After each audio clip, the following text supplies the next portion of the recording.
Hey everyone, thank you very much. When I moved to town in September of 2021, as anyone, you go to social media to figure out what's going on. And I saw this show of people talking, having these clips of people having these really wonderful things to say with like pizza behind them. I'm like, well, what's going on here? What's this about? And as I looked into it more, I saw, oh, they're talking to this one young man. So I went onto YouTube and I found more. I said to myself, damn, I gotta meet him. I have to meet this young man. And fortunately, just about a month ago, we had our first face-to-face meeting. And I knew then how special Jerome Moore not was, but is, to see what he does for this community. Jerome Moore is a creator. Jerome Moore is a producer. Jerome Moore is a conversationalist. Jerome Moore is more than an activist. He seeks to find solutions in life and all the problems, not just here in Nashville, but I think across the country. And I know his impact will be global. So without further ado, it's an honor to introduce to you all the producer, creator, and founder of Deep Dish Conversations and brand new author, Mr. Jerome Moore. My dog, I'm gonna show you love for everybody so they know it's real. Indeed, brother. I appreciate it, my dog. I appreciate it. Yes, sir. Damn, I got a book. That's crazy. You got a book? I got a whole book by Vanderbilt University Press. You are now a part of the Dewey Decibel System. Right, dang, I can say I went to Vanderbilt. I'm a elitist now, right? You're rocking. But I just want, before we get started, Khalil, I just want to thank everybody. I didn't get to shake and give everybody hugs yet, but that's coming. That's coming for sure. But just thank everybody for showing up and just being here. And I love each and every one of y'all, whether I know you personally or just through the conversations we've had or just meeting you on the street or just newly meeting you. So thank you for being here. Give yourself a round of applause. It's some beautiful people, beautiful faces. And I would encourage all of y'all, if y'all don't know somebody in here, and if y'all seen them and want to connect, this is the time to do it. This is why we're here. You know, Nashville Voices of Social Change. There's a lot of voices and a lot of social change in this room right now. And so take advantage of that. But let's get this thing cracking, man. All right, so you said it, Yeah. Social change. Yeah, let's go. That is the focus of a lot of the conversations and the work that you do. So tell me, to you, what is the essence of social change? That's a loaded question. I know. That sounds kind of familiar. Like I'm usually on the other side of the essence of it, though, I think for me, I think social change can mean a lot of different things for different people. But for me, it's really starts at the individual kind of level of what can you really do, or what can you do, or what do you want to do to make an impact on your community at the smallest or the largest scale, right? And for me, my mantra has always been change yourself, change your community, change your world. And so it just starts at those three steps for me. You work on yourself, which I'm constantly doing. And before you can start trying to help and build with other people and communities to create that social change, and then you impact your community next. And then that'll affect the world. That'll affect the whole world once you do those three steps. And so that's my formula, man. It's working. Yeah. At the heart of these conversations you're having, it's about solutions-based conversations, which I find very, very interesting, because a lot of times when we have discussions about social change, sometimes it's just a rehashing of the problems or a rehashing of the traumas that people have. Why are solutions your sole interest when you talk to folks? Yeah, so I've been doing this for a long time. A lot of people, y'all may be new to me now from this media realm, but I've been in this community economic development space since 2010. What Terrence at? When did we start St. Kofa? 2010. That's at MTSU. 2010. And so I've been doing this since 2010, and I'm 32 still right now. I'm 32 now, so that's a long time. You're a baby. Yeah, I'm still a baby. So I've been really like trying to figure this out for a long time. And what I've noticed during that time, whether it's domestically here in the United States or abroad, like we all know the issues. We all know these social constructs that we are all affected by on a certain level, right? And even from the content that we see a lot, it's based on like rehashing those issues and those problems and those challenges and continuously talking about them and showing them. And so I'm just really tired of that, right? Honestly, I feel you. I mean, like I don't really care. Like we know at this point, like it's enough data, enough stats to say these are the social constructs that are affecting people's lives in this various ways. Like so now, like what are solutions? Who are people that are thinking solution based and creating solutional projects, organizations, whatever it may be, and let's highlight and amplify that, right? Where will A Cuff at? I'm giving everybody shout outs tonight. Talking about black businesses, talking about small black businesses and black to be specific, right? Because a lot of people was afraid of that word black for a lot of reasons. I don't know why. You know, a lot of people afraid. You know, they like to say minorities, people of color. And sometimes you gotta get very specific. BIPOC. And, yeah, right. Yeah, right. Yeah. And so we just cut through all of that and get straight to the solution. That's what Will does according to Corner. Solution-based building black businesses. And we trying to get to what, 10,000, Will? 10,000 in 10 years right here in Nashville. How many people knew that? All right? So everybody should be raising their hand now because now you know, right? And now you can be behind and support that. That's Voices of Social Change, but it's solution-based. We all know we need to support black businesses. We all need funding behind it, but Will and Corner to Corner is doing it solution-based. They right down the street. What you're saying reminds me of a Yoruba proverb that my father always said growing up, is that to know is to be responsible. Right. Once you know something, Yeah. you're responsible for knowing it. But if you don't know, then I can't hold it against you. But you know, you talked about the drive for social change and solutions-based conversations. So therefore, you've created Deep Dish Conversations. And I don't know if y'all know this. Okay, so Jerome is a one-person operation. That's a Booking, research, interviews, taping, editing, marketing, and a lot more. So I want to ask you this. Yeah, that's a lot. Damn. How you get rest? How do you get rest? Man, my ancestors are carrying me. Like, as a fact, like some people look at, especially we talking about like the black experience and you can get distraught, but I get motivated. It carries like, man, if they was able to get through that phase in history in this country, you know, I can do more. Like I ain't got to go out and pick cotton for 18 hours a day. Yeah.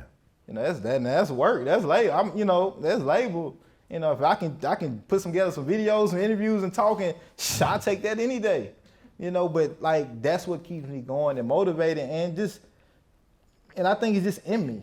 You know, it just in me, and like it's not like I grew up like wanting to do this. This is not something I thought I was going to the NBA. Everybody who know me, especially my cousin Michael. I was dogging You got game like that? Seriously? At Harmon Park a couple years ago. Nah.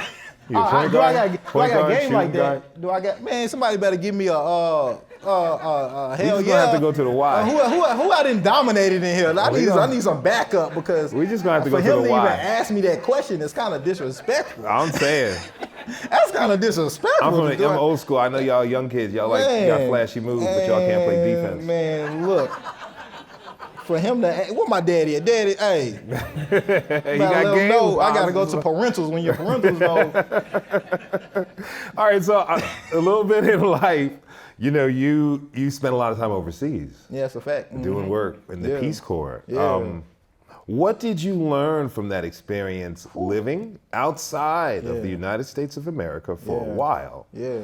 How did that really shape your view of life? Yeah, let me talk real heavy right now. So we talking about Peace Corps in Paraguay, Costa Rica, and Puerto Jimenez, China in 2 years, and then the Philippines. Just so we can be clear. You know, once I did Peace Corps and stuck my foot in those international waters, that's what, if it probably wasn't for that experience, I don't know if I'd be doing what I'm doing now.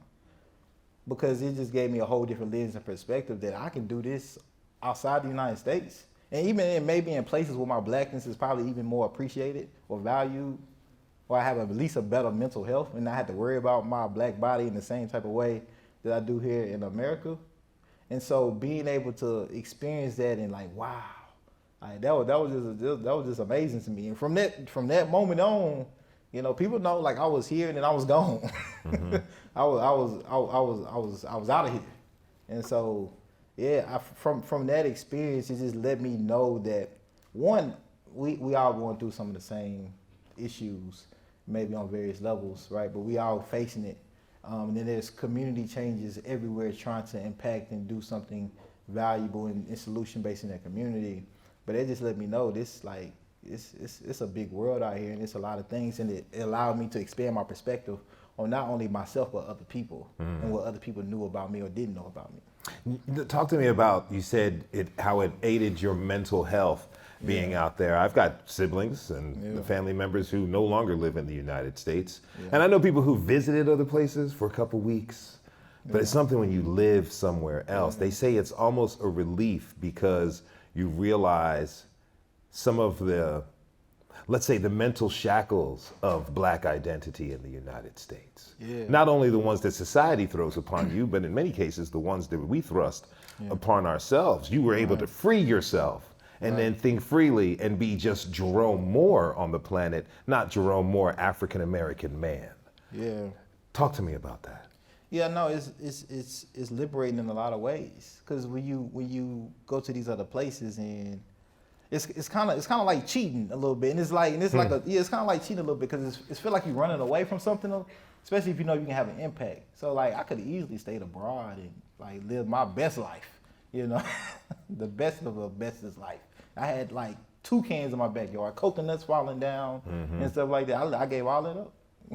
I gave all it up, and to be able to just know and walk down the street and know like I don't necessarily have to worry about being harassed or getting in the car and pulled over and possibly dying. Like that Black experience that we have in the United States, just knowing that like that don't have to be on my mind every day. It's not a worry. I'm not have to be in that strategic mode of living, right? Every day was where that mental health part comes in, where you're like, man, and you start to kind of feel like, dang, like is this right? Because you know, like back at home, people are going through it, and I can be a difference. I can be doing something about that. And so should I stay and just think about myself, or should I think about community and the type of impact I can have where I'm from, and then make that impact have other places and globally, and hopefully encourage and inspire people to have that same type of impact.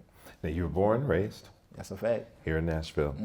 There's a lot of history being discovered about Nashville, and a lot of history that's being uncovered for people who are Nashvillians who don't know about this town. How do you see Nashville, its place in the relation to the history of our country? Yeah, I think and y'all let me know if I'm wrong or not, but like we could really be considered, if not the Mecca, but one of the Meccas of social change in this country, right? And so it's like, so the work that I'm doing and others are doing is like, it's always been here. Like you gotta think about even like the reparations movement started right here. I don't know how many people knew that, but like the reparations movement started right here in Nashville, right? And so the sit-ins in the 60s, the freedom riders, Jubilee singers, like all that is like, we got more HBCUs than any country in any city in the country. And so like it's always been rooted here, right? And for me, it's like, again, that's what keeps me going. Like it's like, yeah, it's just a part of my DNA. It's in the dirt in this city to be able to create social change, because people have done it since people have been here, pretty much. And you know, and it's rooted in Blackness, right? It's the heart and soul. North is rooted in Blackness. Will keep this city going. It's rooted in Blackness. If people want to identify that or talk about that, not is a different story. But like those are the things we need to call out and recognize, and it's okay. That's okay, because once we be able to recognize it and understand it, and we all using the same terminologies with the same definition, I think we can move forward and move faster in an equitable way. You said Blackness is the heart and soul of Nashville. A lot of people think that. I definitely think. I've lived in a lot of places in the country. Moving here to Nashville, I've recognized that Nashville is the heart of the country. How would you like to see that heart work? And more specifically, what do you want to see that heart pump through the veins of the United States? I'm like, anybody that know me know, I think for this country to move forward, for this city, to any state, we gotta figure out the original sin of just slavery, of Blackness and the anti-Blackness that's going on. Like I gotta deal with that every day as a Black man, as a Black person. I can't escape that. And I care about other issues, of course, and that's why I talk to other people that have those lenses and have those perspectives. As a black man in this country and understanding the history and understanding just the anti-blackness that happens and goes on, we got to figure that out first. And I think if we figure that out, like, I think the country, the city, the state will be a much better place. Who figures that out first? It's a collective. I don't even think it ain't even. It's not about doing it first. It's about doing it right. Mm-hmm. And that's kind of what I put behind everything. I don't care to be the first one to do something. I want to do it right. I want to do it in a way that I'm bringing community with me too.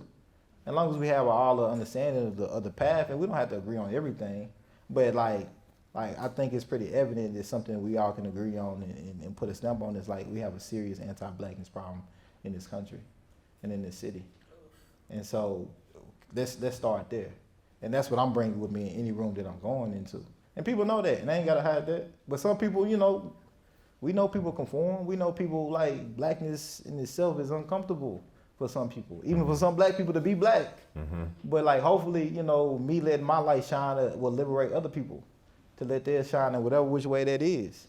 And that's why I do what I do, and that's why I do it in the fashion that I do it in. And in that fashion, you have conversations with folks from various backgrounds, all different places, and sometimes you don't necessarily have the same particular viewpoints on things. You have these very difficult conversations on a lot of the collective issues that we're all facing. Right. So what is it, how do you approach talking with someone about the issues, finding solutions, yet you're coming from different sides of the issue? I'm curious. I'm not judgmental. And I learned a lot of that, like, especially living outside of the United States, just being curious and being a listener. Sometimes we don't need to say nothing. Sometimes we just literally just need to just listen and just be a listener, be an active listener, and just take it in. And don't worry about if we agree or not. I just want to hear your perspective and get a better understanding. And that's how I go into every conversation. And I think that's like the combination of being curious, but in the combination of actually doing the work. Now, there's a lot of people that can do what I can talk, can be on camera, but like, how many of them people have done the work? Mm-hmm. Like, so that's a different approach too that I'm coming with when I'm having these conversations. I've literally done the work in Nashville and in other countries. And so when we talk about that, like, it's just, when it comes to me, I think it's just a whole different approach. And I take that into every conversation. And I think that's why I can have these difficult, tense conversations and not be adversarial. And I'm not here to debate you. I'm not trying to go back and forth with people. That's not what you do when you're thinking solution based. All right? And it's a lot of back and forth. It's a lot of performative shit. Sorry for my language. I'm with my you. son is in here because he'll repeat me. So what's your advice for this political divide that we have going on, not only in Nashville, but across the country? People seem to say, hey, if you voted for a particular person, I want nothing to do with you. Yeah. That's a pretty extreme stance for one vote. Yeah, it's really narrow-minded, right? I would say. That's me, though. I think even putting yourself in a box of saying that you're liberal, progressive, or conservative, I think that's just really limiting, because that can change depending on where you are in your life and in your journey. I just got the wisdom to know that at young 32, but yes. But like, we know those things can change based on your lived experience at that particular moment or what it may be in 10 years, right? And so I think what the people have to understand, like, all that political stuff is political stuff. Right, that's exactly what it is. If we really want to get the work done, if we really, like, we know it happened at the local level. We know it's people. It's people like Jaffe Judah, Recycle Reinvest, Brady Banks. I'm giving all the shout outs now. Big Fella, that's a little shout out for Big Fella, because you know what I'm saying. We got an inside joke. We're doing it for the ancestors, Big Fella. For the ancestors. But yeah, who else? But it's a lot of great people in here. Deborah, Mama T. It's a lot of great people in here that's doing great work, and it starts there. And if we can come together as collective and understand, like, it's gonna take us. We don't have to agree on every issue, but if it's something that we know that, like, man, this is some BS, we need to go ahead and come together collective. But the problem is, the problem is? Yeah.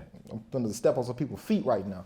The problem is you have individuals in the organizing space, activism space, all these other spaces that think they're with community and they really with cliques.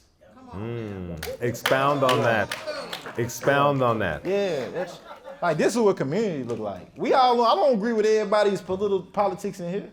Like I don't like, and we can, but we in community together. We can move forward on certain things. And I'm not trying to be adversarial with them on every little thing. And I'm not gonna say because you talk to the police or talk to this person, we can't be cool. We not seeing things out of eye. That's not how I approach things. Some people can be that, and that's what they want to do. But I just don't think strategically that moves things forward. And we got history that shows that. One of our most prolific organizers, Malcolm X, he realized that during his journey. Yeah. Like, oh damn, I'm gonna have to have some allies that are not black in order to move this forward. I might have to talk to the police. I might have to talk to a white. Like this is like we have so much history that shows us like certain things work, certain things don't work. Even our best of them had to realize that during their journey. And some people still just want to create the same bullshit. So you're saying it is necessary. It's necessary to evolve. Look, we can call out, we know, we know what's going on. We understand what's going on. We understand that certain groups are targeted differently, have different experiences. We can, let's call it out. But that don't mean just because we recognize that we can't build and work together, that means my issue is more important than your issue. That just means we have a clear understanding that, hey, black folks got a different experience than white folks, or Latinx folks, and vice versa. We let's get that. We know that. Now how can we build to make sure everybody can get an equitable and live their best life? But the issue is people, again, want to be in cliques and want to be with people that agree with them on everything, and that shit just ain't healthy. It ain't efficient. It ain't sustainability. It ain't sustainable. It's not realistic. It ain't realistic. But like, and sometimes I'll be honest with you. Sometimes I be knowing this, and I be knowing this. And I just like sometimes maybe I can say more. I can talk a little more heavy, like my cousin Zon. They talk like, man, sometimes you can talk a little more heavy on things, but I be so like in my lane and so just doing the work and really not concerned. I think people think I'm more enlightened about kind of what's going on, a lot of things than I really am. I really don't be hanging out with. I really don't be kicking it like that outside. Like I really don't. Like I really just be. Like in my lane and working and really not caring about what other people are doing or not doing. Because that's another issue. People are too concerned about what somebody's doing that they wouldn't do, but they trying. That kind of goes back to your mantra, change yourself. Yeah, but man, hey, but people are, so if people are trying, I don't criticize. If Khalil was doing something wrong and I feel like, man, this brother could be building in a different way, you know what I'm gonna do? I'm gonna hit you like, Khalil, set up. Hey, I love what you're doing, you're trying, but like, you think this strategy will work or not, or do it in a different way? I'm not gonna write a manifesto on you saying Khalil's politics and the way he's moving is not helping the community. But I'm not, like, you're trying, you're doing something. Yeah. And just imagine if I wasn't doing nothing to saying that about you. And we got a lot of that, right, in the community, just not here in Nashville, but just globally, right? And that's why I just think solution-based, if you're trying to be gossipy and catty and going back and forth and talking about what people not doing, what you would do differently. If you was in the game, you would dunk the basketball, all of that. I ain't really trying to, I ain't doing too much of that. Anybody that know me, I ain't just making this, I don't do that. I ain't doing too much of that, and that's why on Deep Dish Conversations, you hear any gossip on there? Are we talking about anybody in particular that ain't doing something? You're talking about the issues and the solutions. You know how many times people that hit me up and say, hey, I would love to come in here and talk about this person, what they not doing. Hold on, let me stop you though. Yeah. This ain't this platform. You might can do that somewhere else, but that's not what I'm about to do.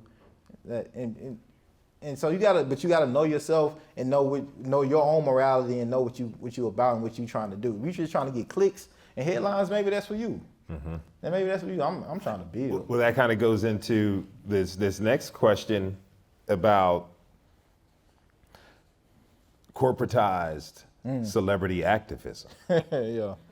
That seems to be the way. Malcolm X warned us decades ago, be mindful of celebrities being the leader of activist causes.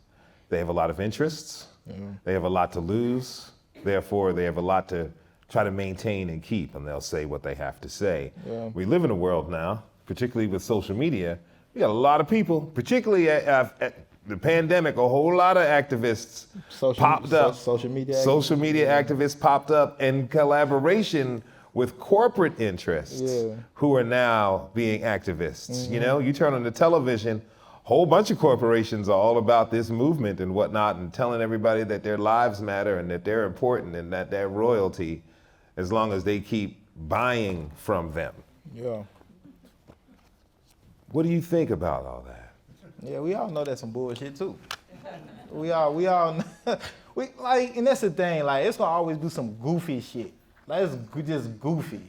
And you just gotta be able to just know the goofiness from the ungoofiness. All right, and that's just beyond, like, this is some real just goofy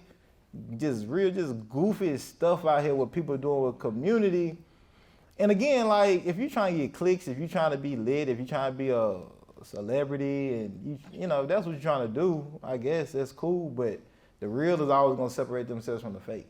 So it seems interesting to me because some of the folks out there in the global internet, social activist, social media scheme, you know, they come under the guise of, hey, I'm trying to inform everybody, but it just, to me, it seems mean-spirited. And maybe it's just because of my nature of being a former educator. You can't teach anybody anything if you have malicious intent behind it, because that energy is picked up, and they're not really gonna listen to you. But I'm saying, but are you touching the community? Are you going where the people at? And then are you making it about yourself? Or are you making it about community? It's gonna say Deep Dish Conversations, Voices of Jerome Moore. Yeah. It ain't even about me. I got a few little bits in there, and it's about it. It's like, cause like I know I can do the work. I've done it. If people want to go look at my CV resume, it's undeniable. It's undisputable. It's top notch, top tier, right? I'm at the point I want to amplify other people, and I want to highlight what other people got going on, because I know after doing the work, it ain't a lot of people that's amplifying this work. That's why we got a whole bunch of goofy stuff on the internet. Because it's not I'm filling a void, right? To get rid of the goofy stuff and put the solutions-based, real deal stuff that's people that's doing the work. That's why I ain't interested in following or like talking to no celebrity that think that ain't my lane. That ain't for me. That ain't for me. I'd rather talk to the people that's grassroots doing the work, people that I've even seen them do the work or worked with before, and do that all across the country, do that across the world, because I've done it and I've seen it and I've witnessed it. But that's the media, that they ain't carrying that. They want to do the goofy celebrity, people who got 1,000, 100,000, you know, we all know. Yeah, I'm with you.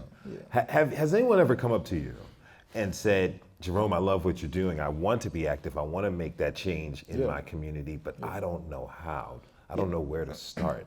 What's your advice to someone? Google. Like, the first advice is get my book. That's the first advice now. They give you all the answers you need to get. Google the book. Not Google the book. But no, I think start like figuring out, it's a lot of things you can get involved in. And this is the issue with like the goofy internet stuff, right? I'm gonna use you again, Jaffe, because you my dog. Me and Jaffe go back. He didn't make the book, unfortunately, this time. But go look at our interview, and he just doing amazing things. I saw it. That was one of the ones I saw. I was like, oh, word. Jaffe hard. I'm gonna take Jaffe for an example. Jaffe is down the street, right? I'm gonna just use Jaffe is down the street, right? The problem is a lot of times we're looking for some celebrity, sensational person to validate what we should and shouldn't do, when you have somebody like Jaffe that's right down the street that's doing the work, who you really need to be partnering with and pouring into money, time, whatever you got, right? And the problem is, because Jaffe don't have 200,000 followers and a blue check and getting all this, you know, like people, I guess he ain't credible. He ain't really doing the work, right? And that's the issue, right? And so what I'm telling people, like, go find those Jaffes of the world that are doing this work that's literally right down the street from you, that you didn't probably pass, you ain't paid no attention to, but making a huge impact, and that's where you need to start. And then if you want to do something else, or you want to find a different lane, maybe conservation and sustainability is not your lane. Maybe it's language justice. Maybe it's affordable housing or transit. Whatever. But it's people in this city and across the world that are doing this work on a grassroots level. They might not have world-class websites. They might not have but them are the people that's doing the work. Like, really. And they ain't got making a lot of money, but them the ones, if you're gonna commercialize it, pour it into them. If you got the money, that's what I would do. I always suggest people do what they're good at. Yeah. Because then you don't have to learn anything new. Right. But you know, over time, your self-interest could change. You know, you might want to work on a housing, you know, in your 30s, but when you're in your 40s, maybe something changed. Maybe you want to work on prison reform. Maybe your cousin just got locked up and now you got a different lens on that. So, but it's that's okay. But it's people that's doing this work on a real community level, which I think is the most impactful level that really get things done. And that's what people need to start. So what are your plans for the future? Where do you want to take Deep Dish Conversations? Man, I'm trying to be a celebrity. I'm trying to be like the people I'm just talking about. Give me 100 million now. Yeah, my daddy said, yeah. I'm out of here. But now, what happened to Jerome? He was talking about recycling vests. Now I'm in Aruba. Shit, Aruba. I'm back in Costa Rica with my coconuts. You can come holler at me there, Josh. We can do some work there. But now, so the next step for Deep Dish Conversation is making it a digital publication for Middle Tennessee, and so that way, I'm thinking about sustainability, right? I can't continue to be this powerhouse media person by myself, right? I can't keep doing it. There's only so many people I can interview, and I'm tired right now. I'm really tired. And so thinking about sustainability and thinking about Middle Tennessee and just thinking about where I'm from and like what the legacies I want to leave so it can continue to fill this void. Let's create a digital publication, right? But this focused specifically on solution-based projects and discussions. Still had a video and podcast component, but we got a lot of journalism out here that needs to be focused specifically on solution-based issues, right? All those things, they don't need to be filled with ads. It don't need to be filled with a whole bunch of just headline stuff. Nah, we're going to get into the root of the issues. We got the scene, we got the Nashville Post, we got all that. That's cute, that's good. It's a lot of, that's great. But now it's time for Deep Dish Conversations to fill that void that we really need, that's really community-centered, and it's really from a person that has done the work, and not just somebody that's talking about it and has some just elaborate imagination, right? And that's connected, and I feel that's a respectable and reputable messenger when it comes to this work. And I don't got all the answers. Mm-hmm. I got blind spots, but that's why I got to bring community with me everywhere I go. And that's the next step for that. And so y'all be on the lookout for that digital publication. And we got writers, we got other people that want to do podcasts and interviews. Like, this is an opportunity for you to be able to do that and get that experience. And we're going to pay you, And you're going to pay him. We ain't going to pay. And but with my first real deal intern, Caden, he held it down. He didn't get paid, but he was an intern. He got pizza though, but he didn't get paid. But but we're gonna need some interns too. But yeah. So that's the next step for Deep Dish Conversations, and just continue just to hopefully just people can continue to just work locally and think globally. Really, work locally and think globally. You just answered my next question. I was going to ask you what everybody in this audience can do to go out there and to create solutions and change. Yeah. But you just said thank you. Work locally, think globally is the thing that y'all should do. And then you should buy my book first, and then you should do that. And this buy 2 copies of the book. Read one for yourself and give it to somebody you think needs give one. somebody. For Christmas is coming up, and the one after that, birthdays, all of that good stuff. It should and connect with these people that's in the book and anybody that's been on the pod. These are real deal people that you can call or text or email. Like, they right here in Middle Tennessee. These ain't some people that just you don't really have close proximity. Maybe some of the judges, I ain't gonna call no names. Judges are big deals. But Khadijah, but these are real deal people that y'all can meet and y'all can really connect with, and that's the whole point. If I ain't this ain't about me. This portion right now is, but the whole thing, it's about community. It's about the voices of social change in Nashville, and what's happening here in Nashville is happening everywhere else. And so, but I see us as really the mecca when it comes to social change. So we should amplify that as much as possible, and I just want to be a part. How's it feel to be an author? Man, it ain't hit me yet. I need to look at them book sales and then I'll let you know. Now, it'll hit you when they try to ban it. Hold on. Where's Zach at? Shout out to Zach. Zach was my acquisition editor. Zach, we sat for 2 hours, I think, at the Red Bicycle for 2 hours, and he hit me up and said, "Man, this could be a book," and he convinced me. And I wasn't thinking about writing no. This was in 2021, right, Zach? Yeah, that's how long. So it's I wasn't thinking about writing no book. I was just doing the work. Yeah. That's all I'm really focused on is doing the work and trying to make an impact and bring community with me, learn and grow, and eat some pizza, man. Okay, so what's up with the pizza? What's up? What? It's, No, I mean, I see it over there. Slim and Huskies is over there. Slim and Huskies over there. We had a little hiccup. Yeah. But what's up with the pizza? Like, you love it. You love pizza that much. I'm a pizza connoisseur, man. Don't it say it in my bio somewhere? Yeah. So what kind of, I mean, are you down for anchovies? I'm from the East Coast. Anchovies on pizza is like 100%. Look, I don't do no anchovies, but let's get this clear right now. Like, fruit do not belong on pizza. No, thank you, I agree. And so if you forget that pineapple. If you a pineapple on, you Nah. might not even be a human being if you really. Nah, pineapple. I'm not down for pineapple. And, so, yeah. And you know, you like fruit on pizza? Don't put no barbecue sauce on pizza. Rafia, you like fruit on? I knew you was different. Pizza does not need barbecue sauce or anything like that. No. I dip mine in ranch for sure. Ranch? Okay, I'm down for that. But fruit, just if you don't even talk to me if you like.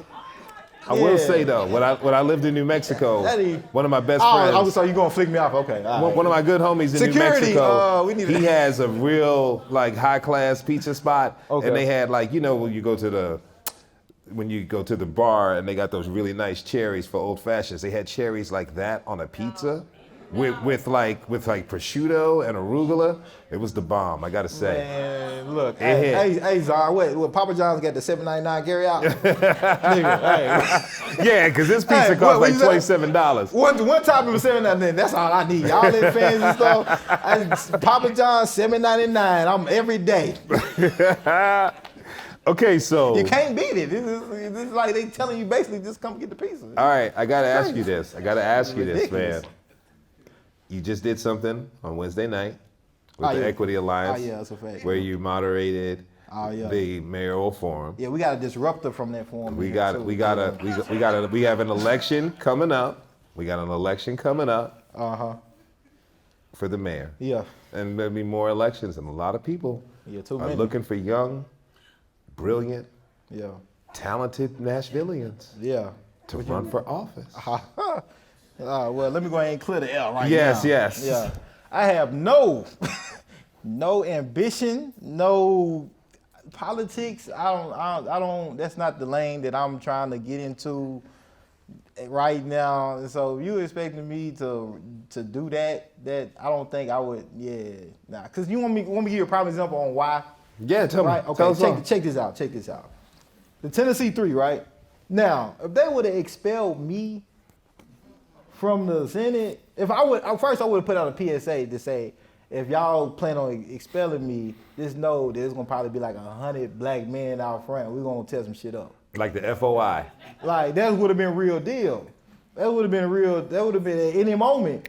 Like I got it like that, Khalil. You don't know my past life. Okay, word. No, because I'm not about to play them games. I'm not playing them games, those political games. That's not how I'm built or structured. And it's for some people. Some people like to do the political stuff and they like to do the performative and yes and no and debate and go back and forth. That's cool. You know what I'm saying? We need people to have voices and do that. You about getting the work done. That's just not for me. Okay. That's not for me, and so they can keep it, they can have it, unless it'll take some amazing in my life I had to happen for that to even be a consideration. I think my lane and my purpose and why I'm here on this universe is to do exactly what I'm doing and just get better and stronger and always be with these people that's here today and others people and build that way. Because we stronger than the politicians. Like I think we just gotta realize that. Like we can set shit off at any moment. We gotta really use our power in that way because we talk about community power a lot of times, but I don't think we really use our power or even maybe afraid of the power that we have. Right? And for real. I hear that. So that's something I had to deal with internally myself. Like what's my own power? When people come up to me about this political stuff, they doing it out of a sense of like they feel like I have this power. Well, I even might be a threat to somebody else's power. And so that's something I got to wrestle with and think about. I mean, then I just got to come into my own and be like, well, I know I'll talk heavy, I'll walk heavy, and I'm about all of that on any type of level. And I can do it as my true authentic self. And as long as I can do that, I can be in any space. But as soon as you get into these spaces where they want you to conform and you gotta wear your socks this way and you gotta just, those types of space, that ain't for me because I'm not doing it. But yeah, so that's my answer to that. And good luck to all the mayoral candidates in figuring that out. And watch Deep Dish Conversations if you want to get the real deal them and figure out who you should be voting for or who you shouldn't be voting for when it comes to the mayoral candidates. I got one last question for you. Yeah. Will you sign my book? Nah, man, you have to pay me, man. Nah. I'm gonna get real Hollywood after this, y'all. Number changing, everything. Especially, I got, man, family, man. I'm gonna just call out family right now. You know what I'm saying? Okay. So we can set this straight. People didn't expect like to sell out a book event, right? So I got cousins and stuff. Man, I didn't forgot to register. I'm talking about my cousin Roderick. It be your old people every time, man. I gotta put my foot down, man, and just let them know. Like I might be your little cousin, but I'm really big dog around here now. Yeah. If you ain't got no book, really, you probably should need to call me Mr. Moore at this point. You know what I'm saying? Mr. Moore. I'm Mr. Moore at this point. Not for everybody, even adults is older than me. If you ain't got a book, I'm Mr. Moore. Change yourself. Hey man. Change the community. And Mr. Moore. Change the world. Yeah, yep. And Mr. Moore. Mr. Moore. Well, ladies and gentlemen, I give you Mr. Jerome Moore. Appreciate y'all. We gotta do some Q&A? I think we're going to open do up some the Q&A? floor to Q&A. If anyone has questions, we got a microphone that's being passed around. If you have a question, raise your hand, and the microphone will come to you, and your question will be answered. Hey, Judge.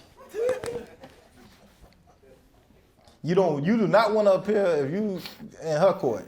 That's criminal court, so you didn't really messed up. What was your favorite interview? My favorite. Your favorite interview? And my favorite interview, it was yours, of course. Yeah, definitely. It was definitely yours, definitely. Next question. Quick. Case You dismissed. hey, man, literally, case dismissed. Out of here. Hey, Jerome. Hey. Bugs here, school board member. Are you sure that was your favorite interview? Well, you in the book, so it's a little up one. You know what I'm saying? But I would like to ask you, when you think about what social change could spark or kind of motivate or continue to fan the flames of, what does accountability look like for the national community or those people who are in positions to actually enforce that social change? Yeah, I think accountability is the word, especially with those that may be elected or sit on boards or whatnot. The accountability is whatever community wants it to be honest with you. If we don't hold these people that's making these decisions that we don't want them to make accountable, like we just taking away our own power at the end of the day. So if we don't hold them accountable for decisions that they making or not making, and we just staying quiet about it, and we ain't really kicking up some shit, ain't nothing gonna change. Like I don't like there's literally like just so much history and information that proves this. Like if we was all of us collectively, almost 100 and some of us right here now, was to go down to somebody's house and say, hey, some shit gotta change, shit'll change real quick. That's how that works, right? That's how that works, but we all gotta be on the same page and the same code when it comes to this. And I think a lot of times that's why I always ask the question, like, what does equity mean to you? Or what does justice mean to you? Because a lot of times you get these collective people that screaming out these same buzzwords, but they have different meanings when it comes to certain people. And we got to get the terminology meaning the same in order to really start doing the work together. But that's my perspective. Ah, man, nope. Next person. Damn. I want to add that tomato is approved, by the way. Security. I gave y'all his picture when I came in. But now, I would like to know who would be your top 3 on people that motivate you to be the social change person that you are. Yeah, 3 is difficult, but I'm gonna give you 1 for sure. And they here right now, my daddy. Like, it's just, like for real. And my daddy don't know I was gonna do this. My daddy, anybody know my daddy will snap in a minute too. He off a little bit. But I think as just like having a black son now, and then understanding like my daddy had to raise 3 black sons in this country, and as a black man now it just hit different for me, especially now understanding all the barriers, systemic, all of these things he had to face just in order to be able to raise me the way I am to right now. Right, and so like when people have these like idols and things, sometimes they athletes and stuff like that, like it's always been my daddy for me. Like it just really respecting and putting respect on our last name more, you know. And so like it's just the top tier. It can't really get no higher than that for me when it comes to people that I look up to and respect. And just understand the importance of like a father and what that means in like a kid's life. And that's why he really put a lot of pressure on me for my son. I'm like, damn, I gotta live up to my daddy, you know, like, cause You will. yeah, but that's good pressure. But it's like, man, cause you thinking about all the things that he done, that had to do in order to get you prepared for this world, you know, and he still be trying to prepare me now, but you know, I think I know a little bit more. I got a book, you know, so. But it's just like you said with the ancestors. Yeah, with the ancestors, yeah, for real. The things that they overcame, your father did, and you do. It's in your genetics. And I think everything starts at home, and so I think for me to be able to look right inside the home and say that's the person for me that like the motivate especially from a black man perspective, like that means he did an excellent, great job and instilled like really self-confidence and just my manhood and my blackness and what being a man is for me. And so, Daddy, I appreciate y'all. Thank you. That's right. Give it up. Give it up for Jerome's daddy. Yeah. Hey, Mama, don't take that as no slight. I love you too, Mama. Let me. Yeah, then she got the next question. I had my hand up before you made that comment. Yeah. I'm Dr. Brene Court, and Jerome, I know you're about the community, and my question is, as being a employee of the school district, Christian Bug, I am the director of nutrition services, and so my question is, how do you think what you do can impact our school system? Because as we think about community, we have schools in the community, and that's where we really need to start and have some collaborative work. Yeah. So how can you partner with our school district? Yeah, I'm be honest with you, Mama. Oh man, this is gonna be weird. So as you know, you got a black grandson, right? We know that our metro public schools are not like ideal for black boys, right? That's just systemically, historically, it's just been neglected. Right, so why would I like, and this goes back to the conversation me and Christian Bugs had, and she had me looking at this a little differently after our conversation, but it's like, what can we do as community to make MNPS change that to where it won't be set up for a school to present a pipeline, but actually set up for success? Stop participating in it. If 1,000 black boys withdraw from school, I bet some shit will change. Right, so that's a solution. It may not be the most comfortable solution for every family. It's a sacrifice, but what else are we gonna have to do and take when it comes to these decisions and making this social change? And I think like we have to understand like this shit ain't gonna be comfortable. It ain't gonna be sweet to really make these changes, but if we really wanna make them, we gotta stop participating in the system that perpetuates the harm that we going through. Yep. And so, Mama, I wouldn't send my son to MNPS. Yeah. I would until some shit changed, but that's just a real solution based thing, and I come from public schools, you know what I'm saying, here in Nashville, Tennessee, and so it's like I could easily been somewhere else or doing something else, but like I know at the same time that it might not have been set up for me to succeed in a lot of situations, and so we got to do something about that. You got a part who? Jaffe, my dog. Oh man. What's up, God? What's up, Allah? Man, all is well, man. Good to see you up there, bro. Oh man, it's good to see you. It's good. Come on up here with me. Come on, man. Come on, you're welcome. Oh, no. Today it's all about you. Much love, much peace, love. But you were speaking a little bit about cliques and community, right? Yeah, that's a T-shirt too. Somebody need to put that on a T-shirt. How do we make social change sustainable, right? Mm-hmm. We talk about cliques and we talk about community. So how do we make social change sustainable when social change sustainable by eradicating those cliques, silos, and really building community and sharing opportunities, and as well as sharing information and access to different spaces. Yeah, building with like-minded people that care about community. Like the cliques will always be cliques. If that's their mindset, they gonna always want to do what they do, right? But if we got like-minded people that really care about community and really understand we trying to build something together, like that's who you work with. You can't be working. You can't worry about what people ain't doing.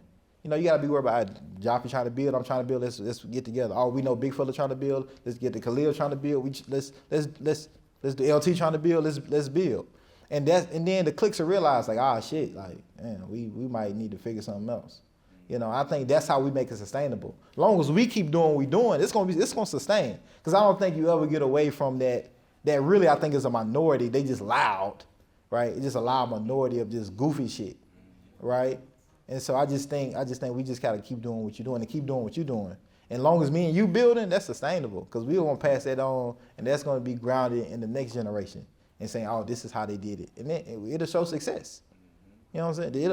It'll be successful. You'll get rid of food insecurities. You get rid of food deserts. You'll have I'm naming everything he does. You have community gardens. You'll have all those things, right? And so, man, I love you, man, and I just appreciate everything you do, man. Black man to black man.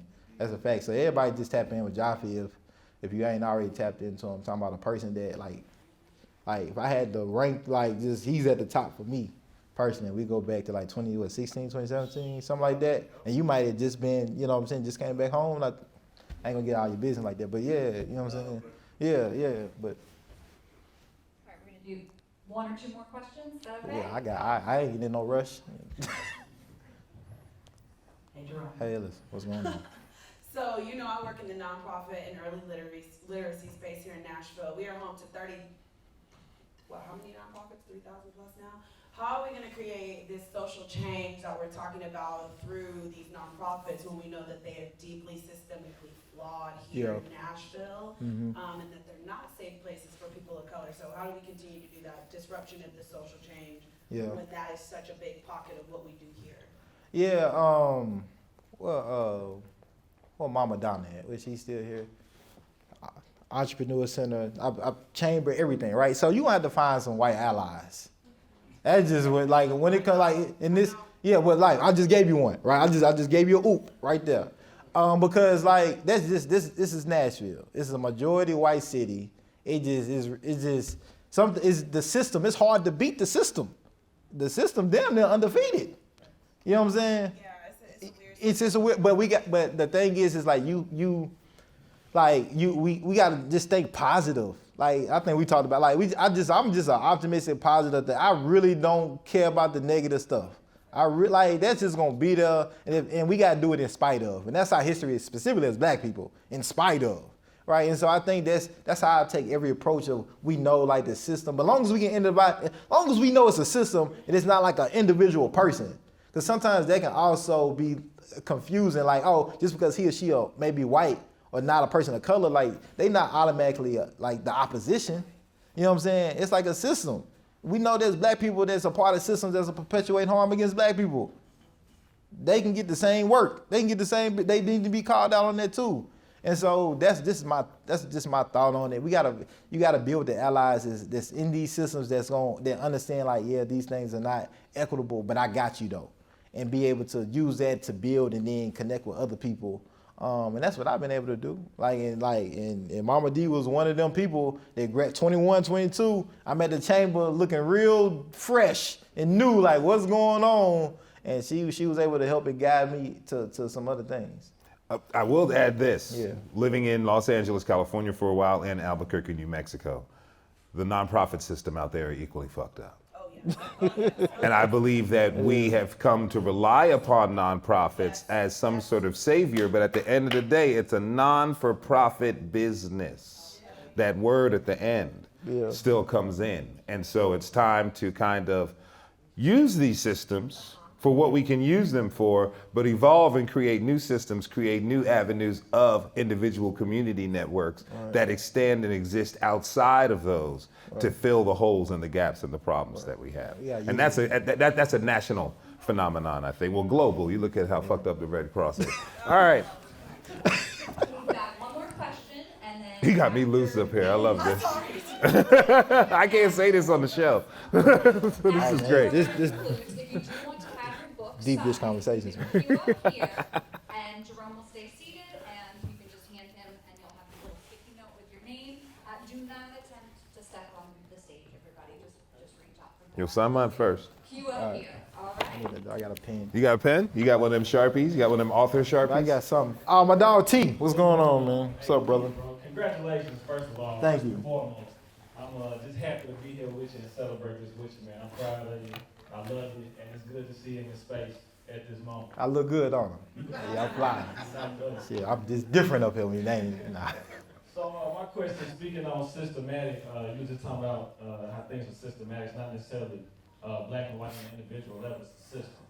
So with it being election season right now, or coming up, how important do you think it is for black people to create a system of group voting, meaning creating a platform that black people say, this is what, instead of, right now we individualize our vote. You know what I'm saying? We got Democrat, Republican, most black people are all Democrat, but there's no platform to say, doesn't matter if we're Democrat or Republican, this is what we want as a group of people, and this is what's gonna help us systematically. How important do you think that is? Yeah, I'm gonna give a couple of shout outs right there, because there's some people that as far as mayoral candidates, I think Stephanie Johnson is here. So right behind, I'm trying to give you a oop too, you know what I'm saying? She actually has a black agenda on her website, right? And so like so she has a black agenda on her website. You have organizations like Gideon's Army or Black National Assembly that have